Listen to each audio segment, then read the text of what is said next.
Welcome back to Trucks and Junk, guys. Today we're going to do part 2 of the Kawasaki 500 revival. So what I've done last week, we bought this thing off the marketplace. We basically brought it home, cleaned up the carbs, threw a battery in it, and got this thing running, which is amazing because I didn't even think it would run. It's been sitting so long.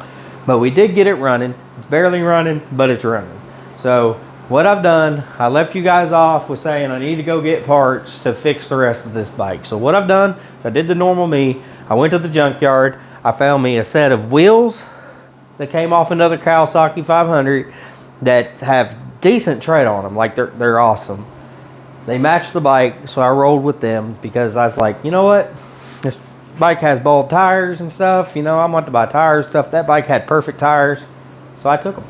And then I also picked up a new tank for it, which it has some dents and dings, guys. I mean, it's a used tank, but I don't have to paint it until I've repaired the dents and dings, and it's a whole lot better than that tank. So all I did was remove the cap off of that one, put it on this one. Now my key fits this one. This is the new tank for the bike. It smells good too. It doesn't even, this bike was not in the junkyard very long. Let's just put it that way. Okay. Then I also picked up the seat off of that bike because it don't have any tears. The only thing I don't like about it is it don't match the backrest for this seat.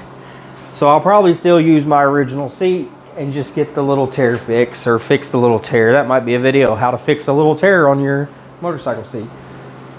So I'll probably still roll with that seat, but I have this seat for future days in case this seat really gets tore up. And then after doing all that, I also picked up some pulls and some CDI boxes and stuff off the bike just in case, because like I said, it still has that dead cylinder on that side that hasn't came back yet. So I don't think it will come back until I get it out on the road and make sure it just, sometimes you just got to drive them to get them to pick back up. So I'm going to get this thing out on the road and try that before I do anything with that cylinder. And then what I also did is I got on the Amazon, whatever's on, and picked me up some universal turn signals. They're little, but they're cool and effective. You know, they'll get the job done. They'll blink and do what I need them to do to put me on the road. And I picked me up a set of these mirrors that looked a lot bigger in the picture, let me tell you, but they're teeny and I don't like them. So I'll probably still pick up another set of mirrors down the road, but these will at least get me on the road with mirrors. I don't know why everybody takes the mirrors off their bike. Like, even the one that, every bike in the junkyard had no mirrors. Why? Why does everybody take the mirrors off their bikes? I don't understand it. It don't make sense to me. But I can't ever find a set of original mirrors. But maybe one day.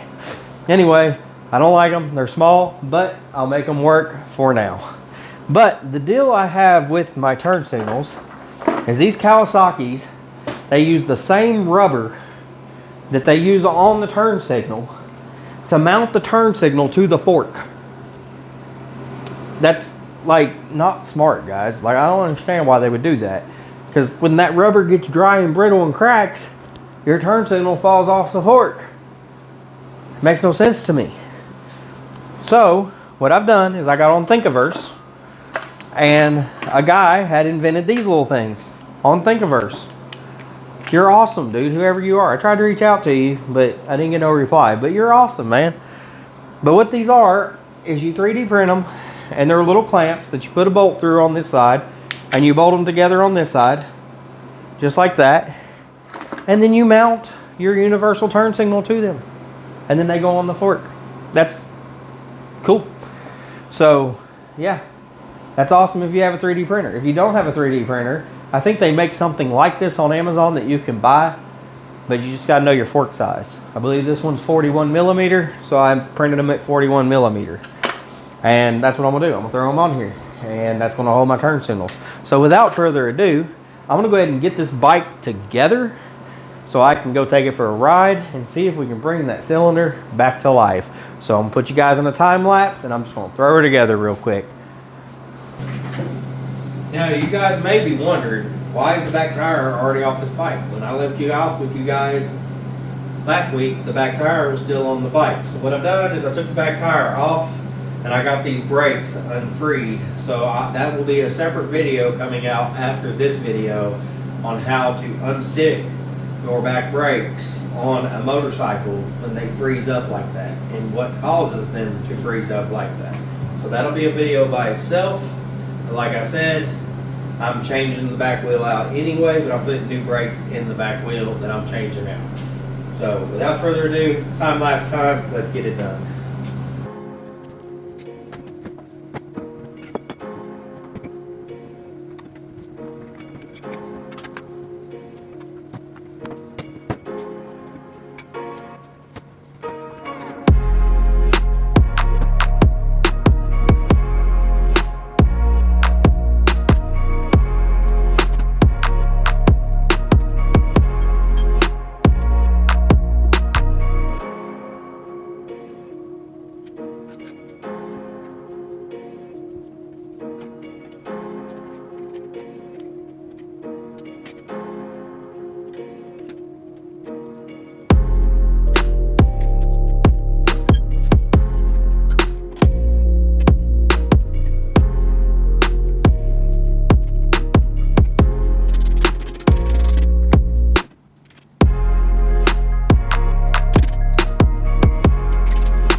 right, guys, I think that pretty much puts this bike pretty much back together good enough for me to go take this thing for a little rip snot to try to get the cylinder to come back on cylinder 1. So tomorrow, because my phone's about to die and I ain't gonna be able to do it tonight anyway, tomorrow I'm gonna go get some fuel, put some fresh fuel in this thing, and we'll take it for a ride and see what we got, see what else we need to get for this thing.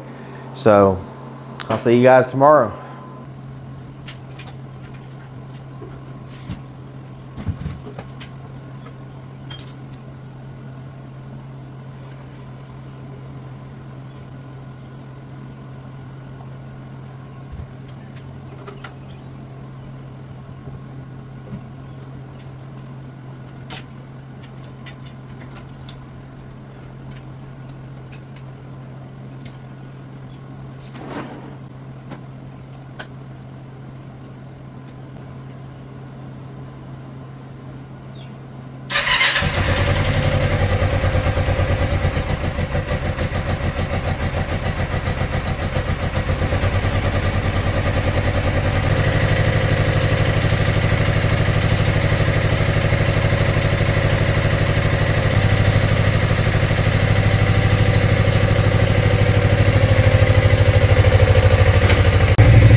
Okay guys, I hope you guys enjoyed that ride along with me. The bike actually turned out really well. This cylinder came right back as soon as I got it out here on the road. It had no problem coming back and gave me plenty of power to do what I needed to do to go on down the road. The only thing that I've noticed on the bike from riding the bike is that when I hit the brakes, it kind of nosedives a little bit, which got me to kind of looking at the forks and stuff, and I've noticed the forks are kind of leaking a little bit. So that's probably going to be coming up pretty soon as me putting some new fork seals in these forks. But other than that, guys, I hope you guys enjoyed the video. God bless you all, and have a great one. See you on the next one.